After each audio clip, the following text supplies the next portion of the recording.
Papua New Guinea, a remote island in the vast Pacific. So impenetrable is this jungle island that only the most adventurous travel here. This untamed land holds many secrets. It plays host to the greatest aviation mystery of all time. In 1937, Amelia Earhart took off from Papua New Guinea, then vanished without a trace. Now, her true fate is finally emerging. Armed with new technology, experts are going back to the Pacific to find the queen of the skies.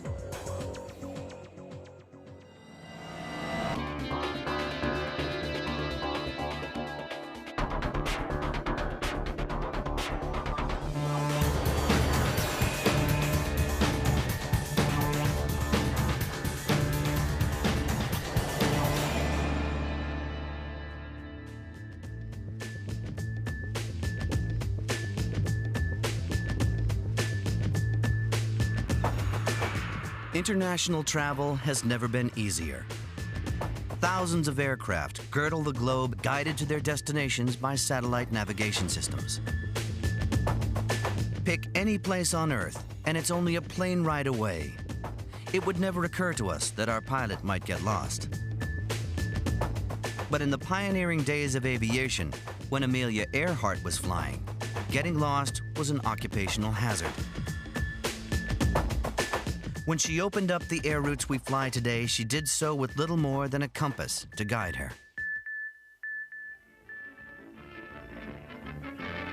In 1932, flying across the states was big news, especially when the pilot was a woman.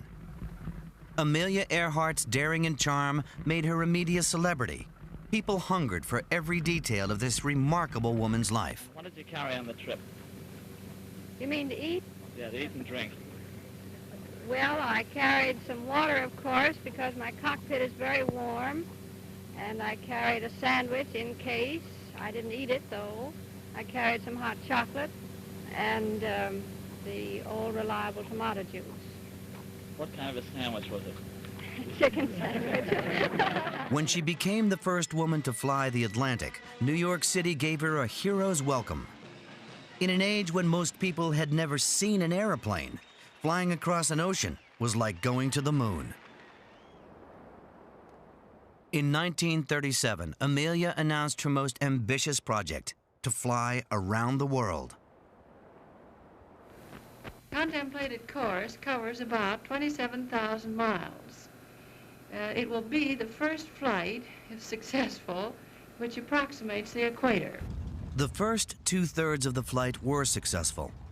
A month after she left the U.S., Amelia reached the Pacific island of Papua New Guinea. California was only 3 days away, but she never made it.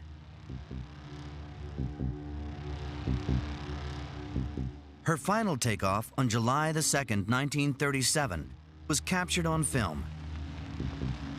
This was the last ever confirmed sighting of Amelia and her navigator, Fred Noonan.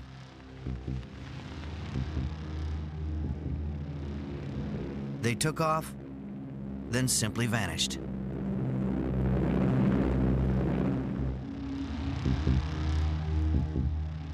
Their destination was Howland Island, 2,500 miles to the east, a tiny speck of land in the vast Pacific Ocean. A ship called the Itasca was positioned at Howland Island to help guide Amelia in by radio. But the ship lost contact with her 20 hours into the flight. With an estimated 2 hours of fuel still remaining, Amelia's radio went dead. The Itasca began to search the waters around Howland Island, thinking Amelia might have crashed into the ocean, but it found no trace. The only other landfall, apart from Howland, lay 300 miles to the south.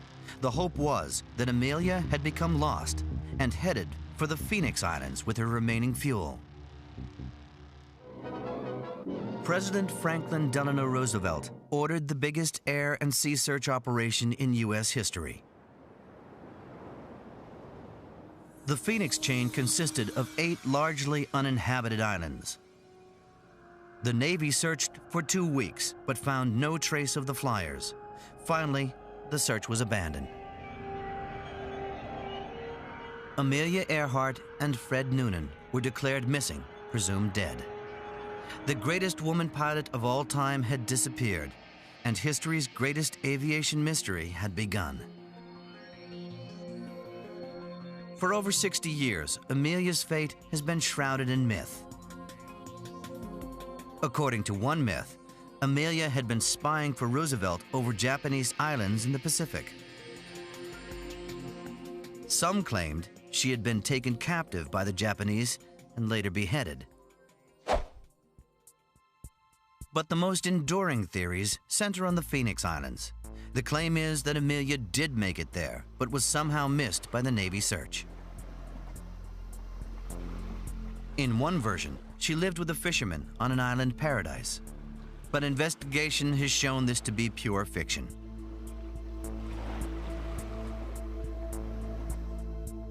In another version, she was a lone castaway on one of the islands.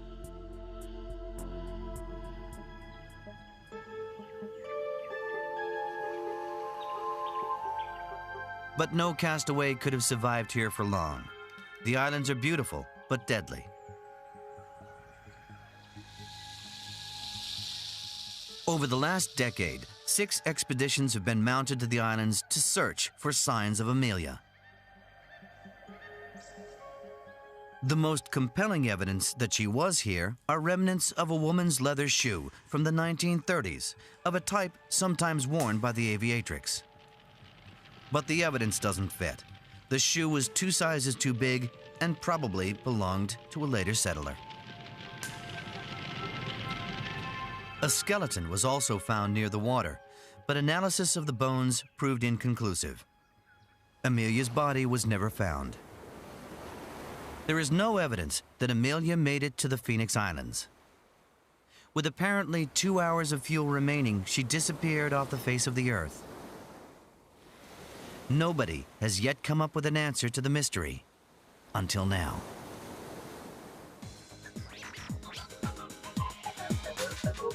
A team of professionals has been sifting fact from fiction. Armed with fresh clues and new technology, they claim to have finally solved the Earhart mystery. We have a high degree of confidence that we know the area where the aircraft is located. We're extremely confident that we can find this plane. We're going to bring Amelia back to life. She's going to be a new hero that America's going to rediscover.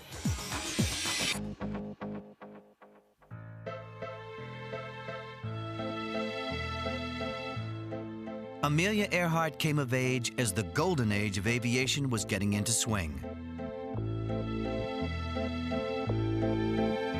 In 1920, Amelia went to an air show in Long Beach, California, where stunt pilots showed off their skill and daring in front of stunned audiences. She fell head over heels in love with the spectacle. Amelia was desperate to try it herself. She wrote in her diary, "Finally, one day came the chance to ride. By the time I got 200 or 300 feet off the ground, I knew I had to fly." Flying was seen as unfit for ladies, but Amelia was no ordinary young woman. She took a job as a truck driver to finance her pilot's certificate. Flying had become her passion. Amelia took to flying because she wanted adventure. She had a terrible dread of living what one would call a 9-to-5 life. Her life changed forever in 1928 when she met wealthy publicist George Putnam. He was looking for a woman to be the first to fly the Atlantic. But it was really a gimmick. Amelia would only be going as a passenger. In an age when flying was a man's world, Amelia was big news. Overnight, a celebrity was born.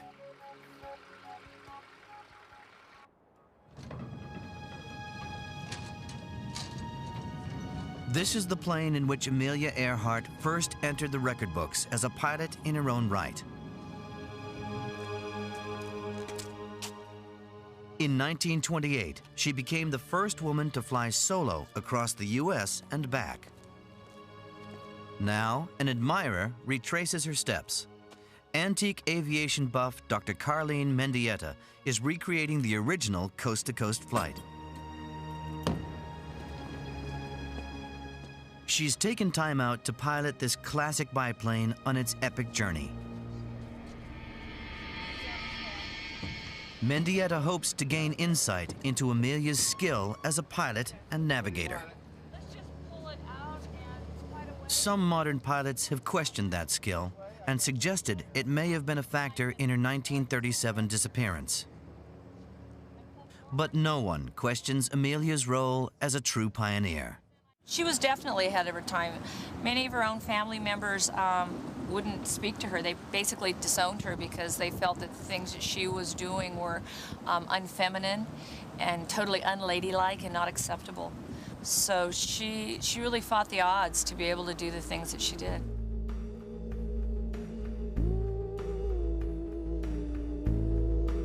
Amelia bought the plane from English aviatrix Mary Heath. Only 9 were ever made, and this is the sole survivor.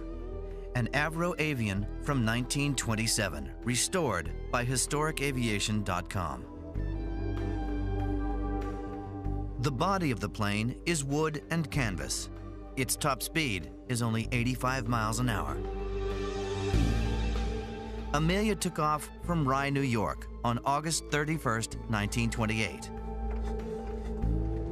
Ready? Here it goes. Recreating the flight was to prove an education for Mendieta.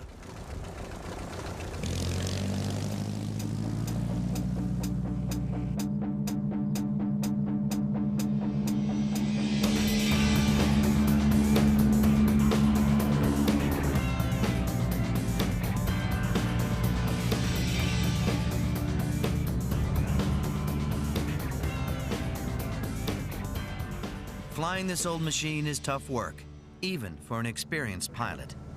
It is a tiring airplane to fly because it's what we call inherently unstable. It's the technology of the 20s. It has a lot of adverse yaw, meaning the nose wants to swing around. You're having to constantly mind the rudder. And in turbulence, the plane wants to go everywhere. So it's a job to actually fly the airplane. Following Amelia's route, Mendieta flies south over the Hudson River to Pittsburgh. From there, it's Illinois, Texas, Arizona, and Los Angeles, then back again over the Midwest via Chicago to Rye, New York. Mendieta navigates with only a road map and compass, just as Amelia did in 1928.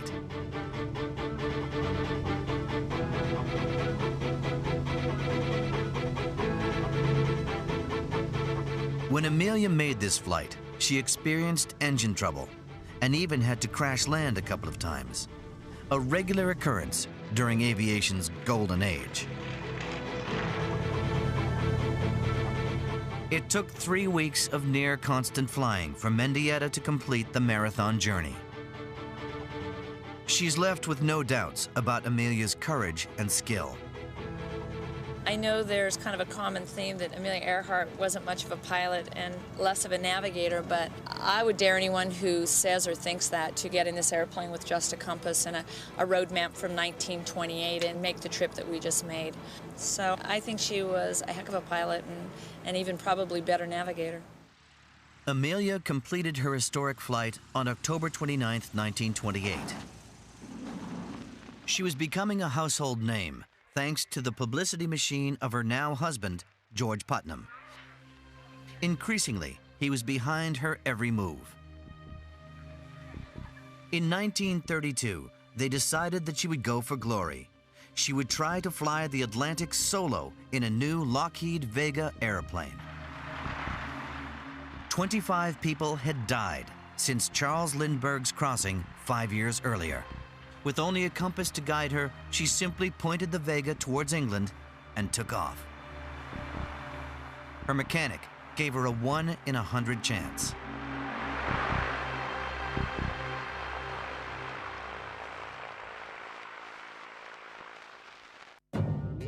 Amelia Earhart took off from Newfoundland on May 20th, 1932 to fly to England. But a series of storms along the way pushed her north.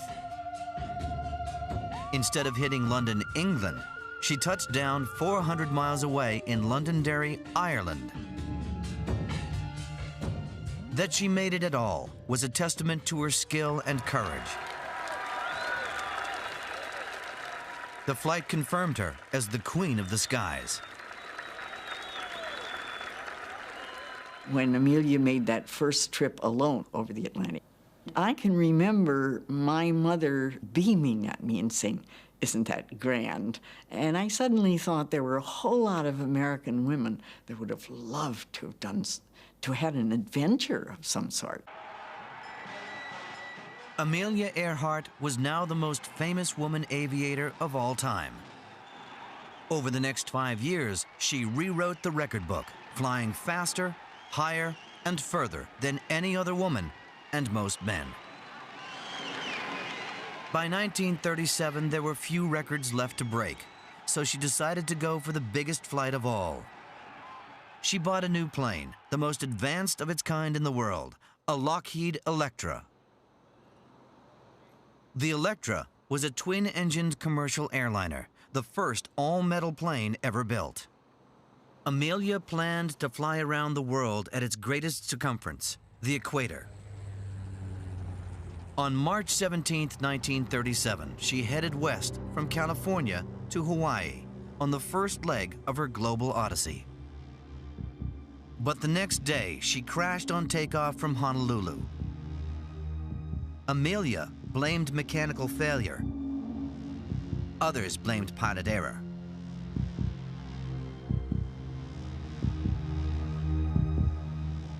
She returned by sea from Hawaii, vowing to repair the Electra and start again. But things went from bad to worse. Her radio operator, Harry Manning, left the team.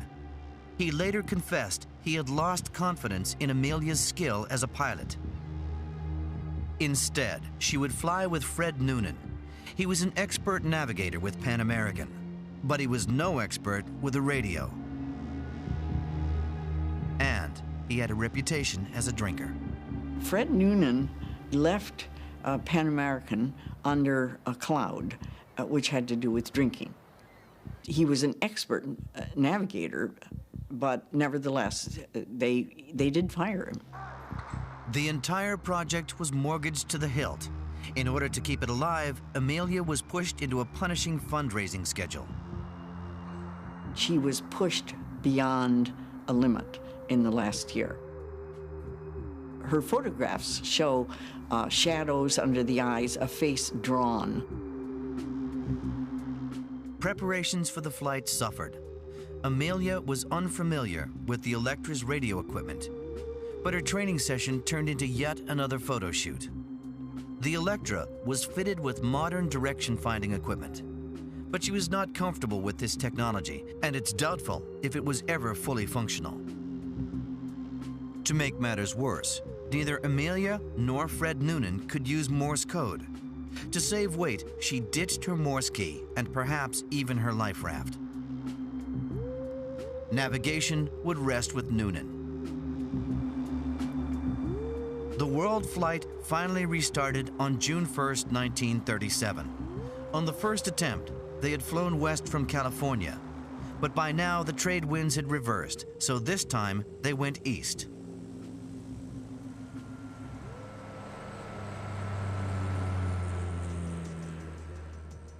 From Miami, they made their way down through Central and South America. At Natal in Brazil, they headed out across the Atlantic, reaching Africa at Dakar. They flew over the deserts of Central Africa, landing at Assab by the Red Sea. From there, it was on to Karachi, and then down into Southeast Asia at Singapore. After a short hop to Darwin in northern Australia, it was across the sea to the town of Lae on the northeast coast of Papua New Guinea. The flight across the island was a treacherous one. Amelia had to haul the Electra over the mountains, dodging peaks which lay hidden in the clouds. She recorded the trip in her daily telex to George Putnam. It was a fairy story sky country, peopled with grotesque cloud creatures who eyed us with ancient wisdom as we threaded our way through its shining white valleys. But the mountains of clouds were only dank gray mist when we barged into them. That was healthier than playing hide-and-seek with the unknown mountains of terra firma below. Finally, when dead reckoning indicated we had traveled far enough, we let down gingerly. The thinning cloud obligingly withdrew. We found Lay, sat down. By the time Amelia reached Lay, the trip was taking its toll on her health. She was exhausted. She was, I think, a physical and emotional wreck by the time she arrived in New Guinea. To make matters worse, she and Noonan argued that evening.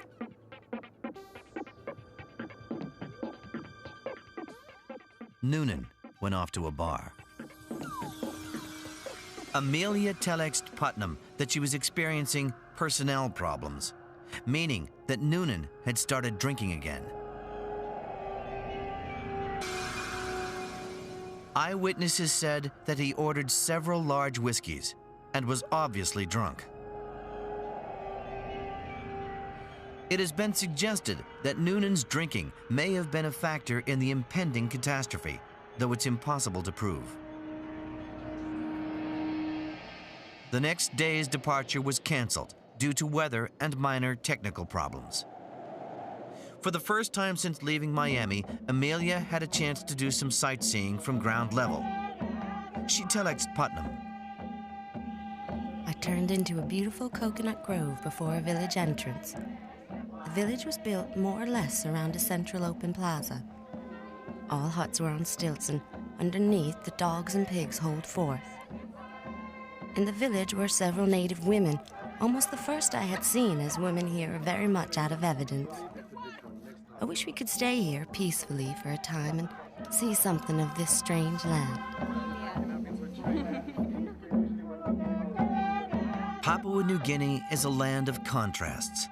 Even the opening of a minor road is cause for celebration. Yet this tribal land is one of the world's oldest aviation centers. The island's gold mines relied on aircraft to move men and equipment around the highlands.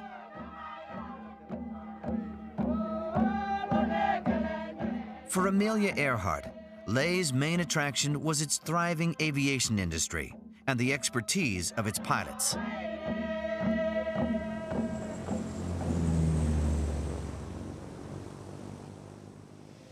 Richard Lay is one of the top pilots in Papua New Guinea, or PNG as it's known to the locals.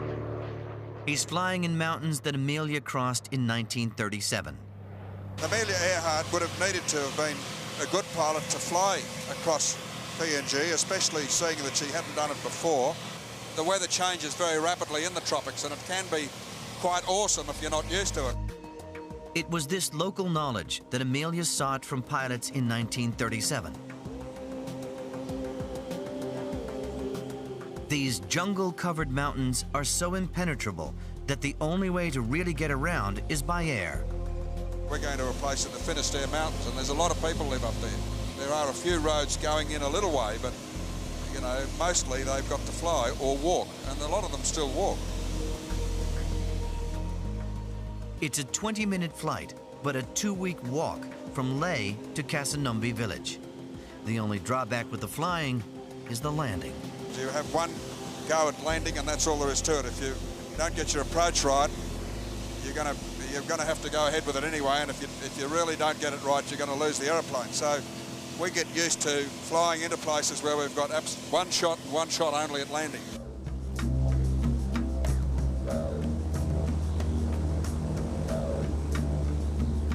Well, we're going down over this airfield now. We've just left 5,000 feet.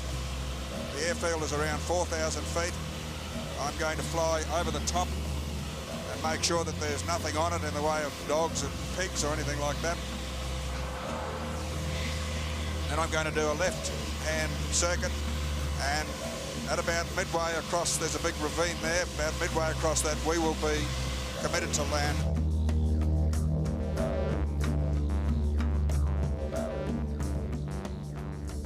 Now, this place is a bit rough, so we'll jump around a bit, but don't let that worry you.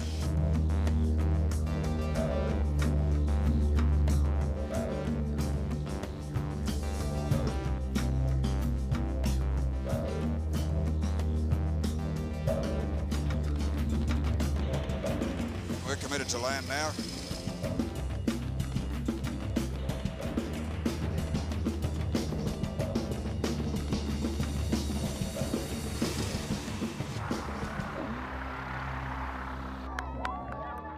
In Casanombe, the weekly landing is a big event.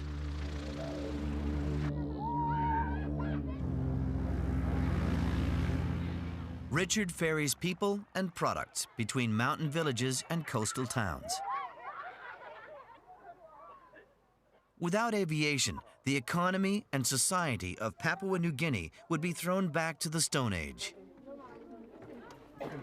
These villagers may never have seen a car, but they travel by plane without batting an eyelid, even though this runway ends abruptly at a 1,000-foot drop.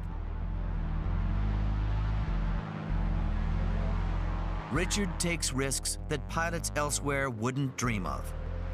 But even he is daunted by the flight to Howland Island that Amelia Earhart attempted in 1937. If somebody had asked me, even now, to fly to Howland Island from here with the equipment that she had, including the navigator, I would be very, very reticent. I wouldn't be happy about that at all. With GPS navigation, it's a different matter. It's much easier today. If you set one of these GPSs up, I could set that up here and I could find a tennis court in the middle of Spain without ordering course or anything. It'd take me there and it'd place me within 30 metres of that tennis court. That's how good they are. Without such technology, finding Howland Island would be Amelia's ultimate test. On the eve of the flight, she reflected upon the task ahead.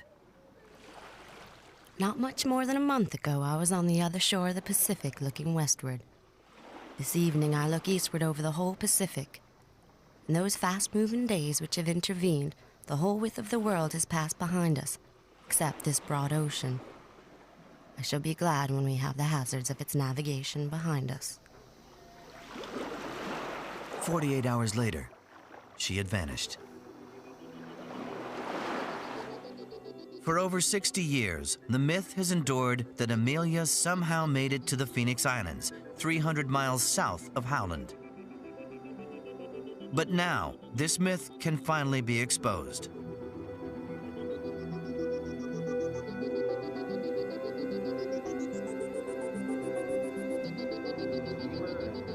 At Lake Tahoe, Nevada, Elgin and Marie Long have never believed that Amelia Earhart had enough fuel to reach the Phoenix Islands.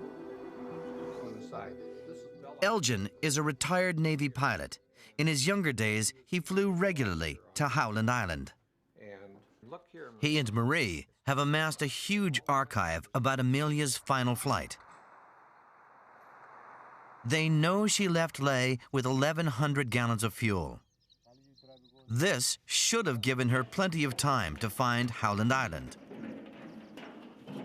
Nothing in their research could explain why Amelia ran out of fuel 2 hours before she should have done. Then they struck gold in the shape of a document called the Chater Report. The proof was finally found up in Vancouver, British Columbia, of all places.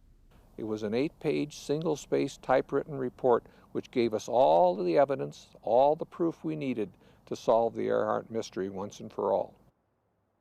Eric Chater was manager of Guinea Airways. Stationed at Leh, he was the only person in radio contact with Amelia during the first half of the flight to Howland. The evidence that was in the Chater report was a smoking gun. That gave us the airspeed and the ground speeds that the Earhart was flying, the winds that she had aloft, what altitude she was flying at, and what airspeed. This tells us her fuel consumption. And that's why, even though we all suspected that she should have had another 2 hours of fuel remaining, She ran out of fuel at 20 hours and 13 minutes because of the flight that she had to make. Thanks to the Chater report, we can now reconstruct with some certainty the entire 2,500-mile flight across the Pacific.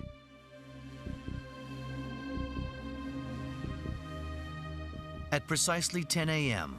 on July the 2nd, 1937, Amelia Earhart and Fred Noonan climbed into the Electra and taxied to the end of this runway. Amelia's fuel tanks were full to the brim. She had to take that airplane off, and she was so heavy, once she passed the halfway point, there'd be no way she could ever stop it. She wasn't sure she was going to get airborne to the very end of the runway. When she pulled back on that stick, that airplane either had to fly or they were going to die.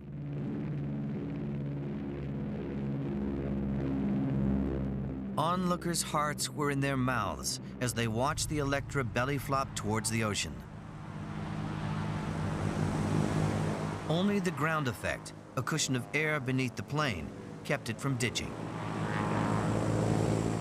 After a long struggle, Amelia got the Electra's nose up and was airborne.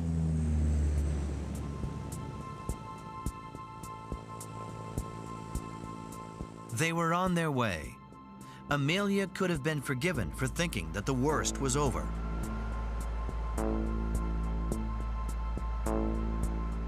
"45 minutes later, she flew over the eastern tip of Papua New Guinea and out over the Pacific Ocean. She would never set foot on land again.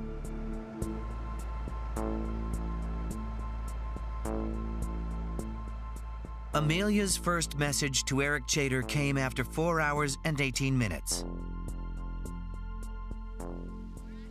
7,000 feet, speed 140 knots. Lay, everything okay? She was on course and flying at the correct altitude and speed for maximum fuel economy. But in the South Pacific, the weather can change in an instant. 5 hours into the flight, a storm blew up. To avoid it, Amelia was forced to climb over the mountains of Bougainville Island.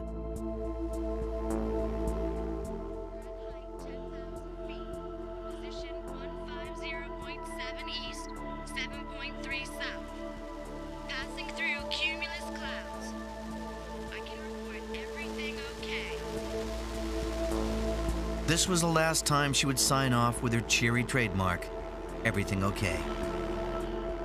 Amelia had to haul the Electra way above its optimum cruising altitude. The climb used a massive amount of fuel. Then came another blow. After 7 hours, she reported that she was fighting a 25-mile-per-hour headwind. She had calculated her fuel consumption on the forecast 12-mile-per-hour headwinds. She had no choice but to gun the engines to compensate. At this increased speed, she was using almost 10% more fuel per hour. The situation was potentially disastrous.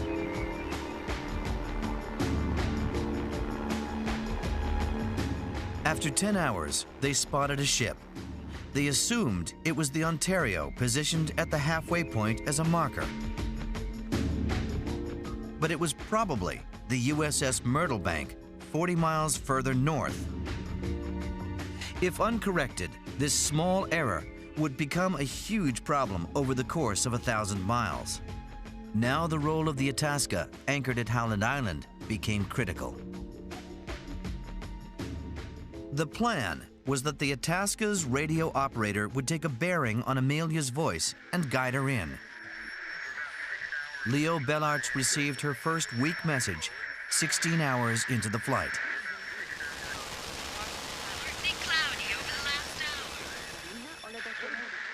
Bellarts transmitted the first of many messages, but it became clear that whilst he could hear Amelia, she couldn't hear him.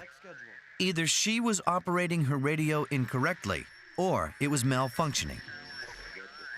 Itasca to KHAQQ. Do your read. Over. Bellarts tried using Morse code, but it floated off into the ether. Amelia had left her Morse code equipment behind to save weight. At sunrise on July 2nd, she was only 100 miles from Howland Island, but still, she had not heard from Bellarts. She sent an anxious message, hoping he could hear her and use her signal to fix her exact position. Please take bearing on us and report in half an hour. I will make noise in microphone about 100 miles out. She whistled into the mic, but Bellarts could not get a fix. The radio direction finder had also malfunctioned. By now, Amelia was exhausted. She'd been flying for almost 18 hours. Now, only Fred Noonan could get them to Howland. But the weather was still against them. On a clear day, they could have flown high and seen Howland from 50 miles away or more. But cloud north of the island forced them low to 1,000 feet. KHAQQ calling Itasca. We must be on you. I cannot see you. Gas is running low. At 1,000 feet, their visibility plunged to under 20 miles. Altitude 1,000 feet. Even so, with enough fuel, they would almost certainly have found Howland. But the storm at Bougainville and the constant headwind had drained their gas tanks. Time was running out. 20 hours and 13 minutes after leaving Leh, Amelia sent a last desperate message. We are on the line of position 157337. We'll repeat this message on 6210 kilocycles. We are running north and south. Amelia had no time to repeat the message. As she reached over to crank the transmitter, the engine coughed.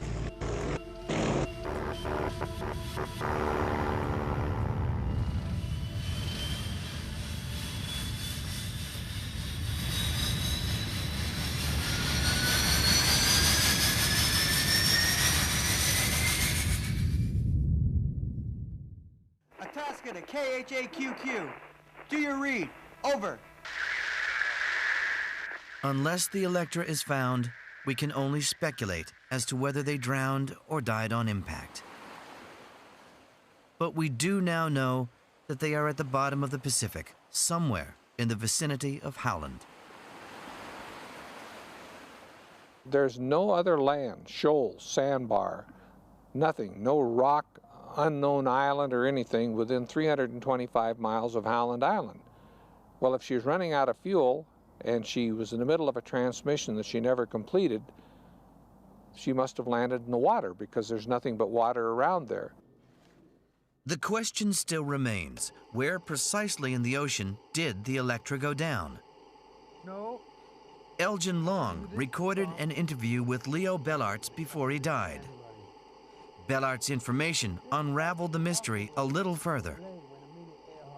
When Chief Bellarts heard her on the radio, she was so loud that he went over to the door and looked out, expecting to see the airplane up above him. When he didn't see her, he actually said he closed his eyes and remember cocking his ear. He thought he'd hear her. That's how close he thought she was, just from the strength of her radio signals.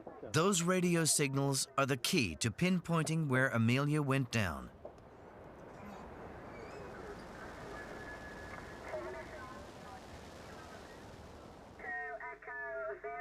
Cedar Rapids, Iowa, home to ham radio enthusiast Tom Vinson. He's in his basement, surfing the airwaves like he's been doing since he was a boy. I became interested in amateur radio when I was just in junior high school, and I would sit up at night and I would tune in like Radio Netherlands or Radio Moscow, and it would glow from the tubes. You could hear these signals from all over the world, and I thought, wow, that's just amazing. Vinson is bringing his skills as a radio enthusiast to the search for Amelia Earhart. Using a radio like this is really a little more complicated than just picking up a phone or getting on the internet. That's part of the problem that Amelia Earhart had, because she really didn't use the radio all that much. It was new technology back then, and airborne radio was very new. Tom calls up a team of radio hams who have been studying Amelia's transmissions. DAS, NY0V, around today, Rod? Yeah, NY0V. Rod Bloxham is the team's systems engineer and the brains behind the operation. There's nothing he doesn't know about radio. Roger Hatcher is the transmissions expert. No one knows more than he does about the Electra's radio capacity. Charlie Snodgrass is the team's navigator. He used to guide C-130s into Antarctica using the same method as Fred Noonan. Tom Vinson put the team together. He believes they are close to pinning down the Electra's precise location. I think we have the best chance of anyone that's ever looked for her to find her. They may be amateurs in their spare time, but these guys are professionals at the top of their field. They all work at Rockwell Collins, one of America's top communications corporations. When the Earhart case first hit his desk, Vinson could never have foreseen the enormity of the task ahead. This project became way out of hand. Here we are, 3 years later, thousands of hours of analysis and research, and everyone's totally addicted. This is one of the greatest mysteries of the 20th century, and to be part of it, to become involved in it, was really exciting. The team's biggest clue was the Itasca's radio log. Leo Bellartz had assigned signal strengths to each of Amelia's transmissions, grading them from 1 to 5. The further the Electra was from the Itasca, the weaker its signal. As the Electra got closer, the signal strength increased. The team would discover how far Amelia was from Howland if they could convert her final signal into nautical miles. They ran an experiment. Rod Bloxham built receivers and transmitters to replicate those of the Electra and the Itasca. We need a hard number for S5. Once we know how strong the signal was, we can analyze how far away the airplane was that produced that signal. We had to first simulate Earhart's voice. We have from the Itasca logs the things she said. Position 157337. We'll repeat this message on 6210 kilocycles. We are running north and south. They played Amelia's simulated voice through a receiver, and by adding static, produced a range of different signal strengths.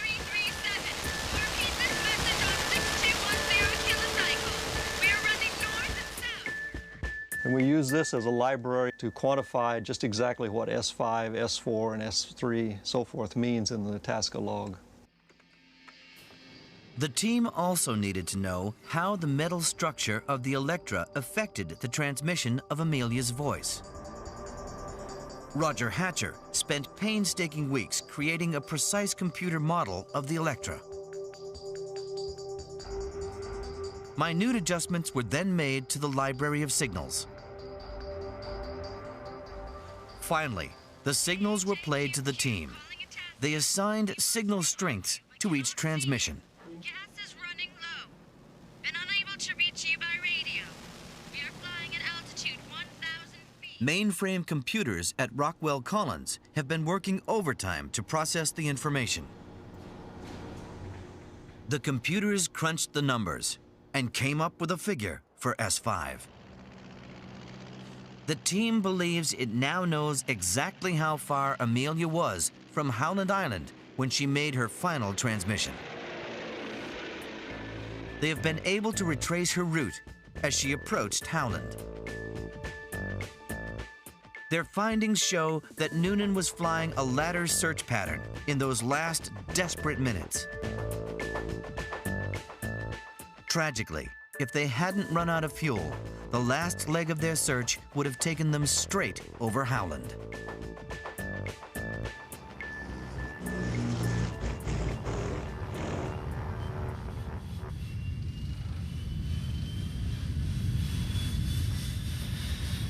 To find Amelia Earhart's aircraft would just be the greatest feeling of elation, because we would then be a part of solving the greatest mystery of the 20th century. Where is Amelia Earhart and Fred Noonan? Where's that aircraft located? This man believes he'll be the first to know. He's a deep-sea treasure hunter working with the radio team and Elgin Long. He specializes in underwater recovery missions.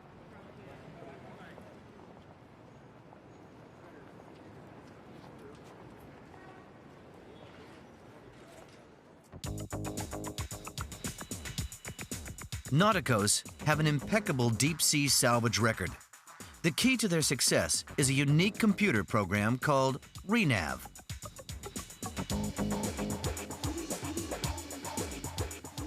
ReNav allows Nauticos to retrace the last movements of any ship or plane lost at sea.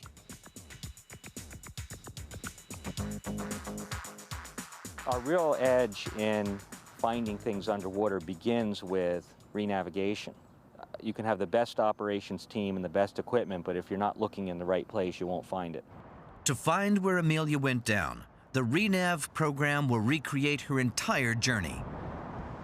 In the problem of reconstructing Amelia Earhart's disappearance, there's a parallel in driving. Let's say you're driving to work, a route you're familiar with, you know the distance, you know how long it usually takes, but on any day you may be stopped by a light, a train crossing, or something that you can't predict ahead of time. And this will cause your time to vary and to have some uncertainty. This is a problem with the Amelia Earhart flight. We don't have complete knowledge of everything she did. ReNav takes all available data about headwinds, fuel consumption, and radio signals, and replots Amelia's route. A high probability search area is the end result. Head of operations at Nauticos is Tom Detweiler. He'll operate the underwater machines that will search for the Electra 17,000 feet below the surface of the Pacific. Trying to position an underwater vehicle over something on the bottom with 17,000 feet between you and the vehicle is like standing on top of a tall building, like the Empire State Building, with a long, wet noodle and putting a piece of bubble gum on the end and trying to pick up a penny that's down on the sidewalk. Preparations for the search are sometimes unorthodox. Detweiler took to the skies to visualize the deep. I wanted to skydive to experience what it was like to be working 17,000 feet away from something. But it's very hard to visualize with all that water in between, so this gave me the opportunity to clearly see, without the water being in the way, what it was like to be at that height. They're homing in on the Electra. The ReNav program is defining a search area to be scoured by underwater machines. Dave Jordan is convinced the Electra will be there, but the search area's exact location is top secret. The question everyone wants the answer to is, where is she? And that is, of course, very important and secret to us. That's what we're keeping to ourselves for now. We'll let everyone know when we find her. We can reveal that the Electra lies within a 500 square mile area close to Howland Island. The indications are that Amelia may have got within 50 miles of her target. The greatest aviation mystery may finally be solved. My gut feel is we're going to find it. I feel very good about it. If he's right, then this will be one of the great pieces of modern detective work. If not, then Amelia Earhart and Fred Noonan will still be out there, somewhere. But Amelia's legend lives on. She remains the queen of the skies, a brave and beautiful woman who rewrote the record books, inspiring a whole generation. Amelia Earhart died in a pioneering attempt to show the world the possibilities of flight. In the process, she helped to lay the basis for modern air travel, bringing the most remote and beautiful corners of our planet within our reach.